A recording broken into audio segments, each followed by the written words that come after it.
मेरा नाम कीर्ति है और आज मैं आपको अपनी कहानी सुनाने वाली हूँ। मेरे पापा मुझसे बहुत प्यार करते थे, लेकिन जब मैं छोटी थी 8 साल की थी तभी वो एक एक्सीडेंट में चल बसे। मेरी माँ ने उसके बाद दूसरी शादी कर ली।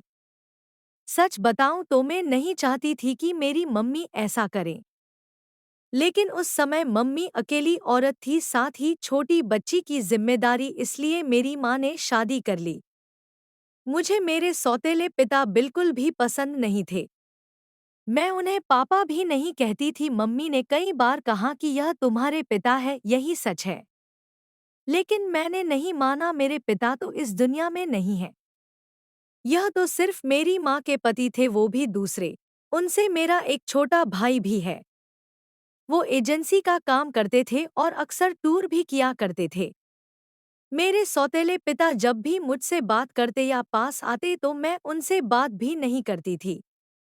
आखिर ऐसा चलता रहा और मम्मी ने यह सब देखते हुए मुझे मौसी के यहाँ भेज दिया था पढ़ने के लिए। मेरा ज्यादातर समय वहीं निकला करता था। पढ़ाई के बाद मुझे एक लड़के राहुल से प्यार हो गया था। राहुल नया नया ही हमारे शहर में आया था और मौसी के घर के पास ही रहने भी आया था। करीब 6 महीने में ही मैं राहुल को प्यार करने लगी थी। मैंने सोच लिया था कि शादी उसी से करूंगी। वो उम्र में करीब मुझसे 5 साल बड़ा था। लेकिन प्यार में यह सब कहाँ देखा जाता है। मैंने मेरी माँ को बता दिया कि मैं राहुल से शादी करना चाहती हूँ। मेरी माँ ने बोला ठीक है। राहुल को मिलने के लिए मेरे घर बुलाया। राहुल अनाथ था, उसके माता पिता और रिश्तेदार नहीं थे, इसलिए वो खुद मेरे घर हमारी शादी की बात करने गया। मुझे बस मेरी माँ की हाँ चाहिए थी। पिता से मुझे कोई मतलब नहीं था, लेकिन वो भी वही थे जब राहुल आया था। माँ को लड़का पसंद आ गया। मैं खुश थी, राहुल चला गया और मम्मी भी कुछ काम से बाहर गई। जब मैं घर में अकेली थी तब मेरे सौतेले पिता मेरे पास आए, बोले तुम उस लड़के से शादी नहीं करोगी। मैंने कहा आपसे किसने पूछा, चले जाइए यहाँ से। मैं वहाँ से जाने लगी तब उन्होंने मेरा हाथ पकड़ा और फिर कहा तुम शादी नहीं कर सकती। इस बार उनकी आंखों में थोड़ा गुस्सा था। मैंने कहा मेरा हाथ छोड़िए और मुझसे दूर रहिए। मैं अपने कमरे में गई और दरवाज़ा बंद कर लिया। जब माँ आई तब मैंने कहा कि तुम्हारा पति मेरे साथ बदतमीजी कर रहा था।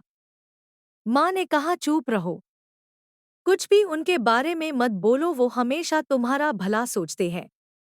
मेरी माँ के आंखों पर तो जैसे पट्टी बंधी थी। माँ ने फिर रात में मुझसे बोला कि यह लड़का राहुल सही तो है ना, तूने अच्छे से जान पहचान निकलवा लिया है ना। मुझे समझ आ गया था कि उन्होंने माँ कान भर दिए हैं। मैंने कहा कि खोट राहुल में नहीं है, तुम्हारे पति में है। वो मेरी शादी नहीं होने देना चाहते। पता नहीं उनके दिल में क्या है, लेकिन मैं राहुल से ही शादी करूंगी। मेरा फैसला मेरी माँ अच्छे से जान चुकी थी, इसलिए हमारी शादी तय हो गई। शादी की तैयारियां होने लगी। मैं खुश थी। इस दौरान मैंने उनकी आंखों में अजीब सी बेचैनी देखी। मुझे साफ दिखाई दे रहा था कि वो नहीं चाहते कि मेरी शादी हो। आखिर कौन बाप ऐसा सोचेगा। लेकिन वो मेरे पिता नहीं थे। आखिरकार शादी का दिन आ गया। सुबह मैं अकेले में राहुल से छत पर बात कर रही थी। जैसे ही मैंने फोन रखा मेरे मुंह पर किसी ने पीछे से रुमाल रखा और मैं बेहोश हो गई। जब मुझे होश आया तब मैं एक कमरे में एक बिस्तर से बंधी थी। मेरा मुंह भी बंद था। मेरी शादी वाले दिन मुझे यहाँ कौन उठा कर लाया। थोड़ी देर बाद कमरे का दरवाज़ा खुला और सामने थे मेरे सौतेले पिता। उन्होंने मेरे साथ यह किया था, पर आखिर वो मुझे यहाँ क्यों उठा कर लाए। मुझे वो पसंद नहीं थे, लेकिन वो इस हद तक गिरे हुए हैं मुझे नहीं पता था। ऐसा तो मैंने उनके बारे में नहीं सोचा था। मैं यही सब सोच रही थी तब वो बोले मैं तुम्हारी शादी उस लड़के से नहीं होने दूंगा। वो खाना लेकर आए थे, उन्होंने मेरा मुंह खोला। मैंने कहा कि तुम क्या चाहते हो? तुम मेरी शादी से इतने परेशान क्यों हो? मुझे यहाँ बांध कर क्यों रखा है? यही है तुम्हारा असली चेहरा। मेरी आवाज तेज होती देख उन्होंने मेरा मुंह वापस बांध दिया। आज रात मेरी शादी थी और रात को मैं यहाँ इस कमरे में बंद हूँ। मेरे आंखों से लगातार आंसू निकले जा रहे थे। मैं सोच रही थी कि सारी गलती माँ की है, जो उन्होंने इस आदमी से शादी कर ली। रात को फिर वो कमरे में आए। इस बार कमरे में आते ही कहा कि आज तुम्हारी शादी थी, लेकिन मैं नहीं चाहता था कि तुम उस लड़के से शादी करो। वो लड़का झूठा है, फ्रॉड है, तुम्हें धोखा दे रहा है। वो पहले से शादीशुदा है, तुम मेरी बात नहीं मान रही थी। इसलिए मुझे तुम्हें यहाँ इस तरह लाना पड़ा, लेकिन तुम्हारे भले के लिए मैं कुछ भी करूँगा। मैं 3 साल पहले जब शहर से बाहर कुछ काम से गया था, तब मुझे यह लड़का होटल में एक लड़की के साथ दिखा था। मुझे इसलिए याद है क्योंकि वो लड़की मेरे जानने वाले दोस्त को जानती थी। उस समय उसने उससे बात की थी, तब भी वो चुप था और मुंह छिपा रहा था। जब तुम उसे घर लाई तब मुझे लगा यह वही है, इसलिए मैं तुम्हें मना कर रहा था। मैं जानता हूँ कि तुम मुझे अपना बाप नहीं मानती, लेकिन मैंने तुम्हें हमेशा अपनी बेटी माना है और मैं वही करूँगा जिसमें तुम्हारी भलाई हो। फिर चाहे तुम मुझे कुछ भी समझो, कुछ भी बोलो, उस लड़के की सच्चाई तुम्हें सुबह पता चल जाएगी और तब तक मैं तुम्हें यही रखूँगा। और फिर वो वहाँ से दरवाज़ा बंद करके चले गए। सुबह वो वापस आए, साथ में माँ भी थी। माँ ने पहले आते ही मेरे हाथ और मुंह को खोला। मैंने मम्मी से कहा कि देखो इस आदमी ने क्या किया। अभी तक मुझे उनकी बातों पर रत्ती भर भी विश्वास नहीं था। लेकिन फिर दरवाजे से एक और औरत आई, उसके हाथ में एक छोटा बच्चा भी था। वो औरत बोली कि यह सही बोल रहे हैं, वो आदमी धोखेबाज है, उसने मुझे भी धोखा दिया। वो अनाथ नहीं है, उसके घरवाले भी हैं। मेरे सामने खड़ी वो औरत, उसका बच्चा, मेरी माँ, इन सब को देखकर मुझे भी अब यकीन होने लगा था।